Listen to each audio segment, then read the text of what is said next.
वर्षको अन्तिम महिना चैत अनि पहिलो सब्जी मनुका।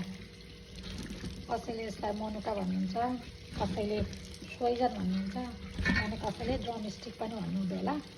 एकदमै हेल्दी, एकदमै राम्रो अनि एकदमै शीतल, जिउमा शीतल ल्याउने सब्जी चाहिँ यो मनुका हो।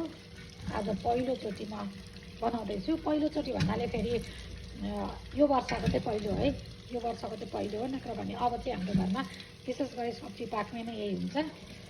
एकदमै मन पनि पर्छ, एकदमै कलिलो पनि छ यो। त्यही भएर पहिलो हो यो हाम्रो आजको मेरो भान्सामा पाक्ने सब्जी चाहिँ पहिलो पाक्दैछ।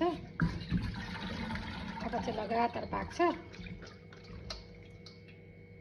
लसुन अब यसलाई पिस्ने मजाले।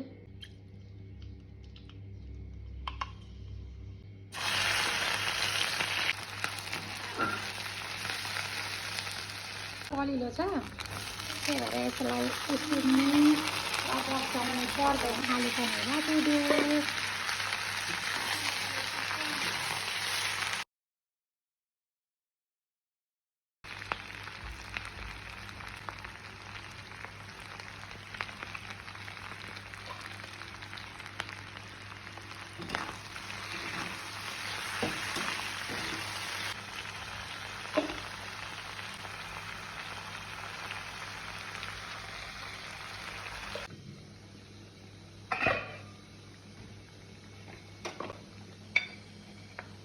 अब यसमा हाल्दैछु लोकल टमाटर हो कि ट्याम्टर हो कि गोलभेडा हो, यो चाहिँ आफ्नै बारीमा फलेको।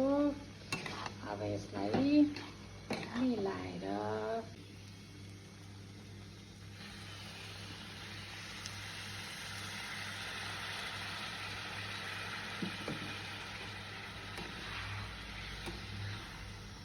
ल, आजको सोइजनको सब्जी तयार भयो।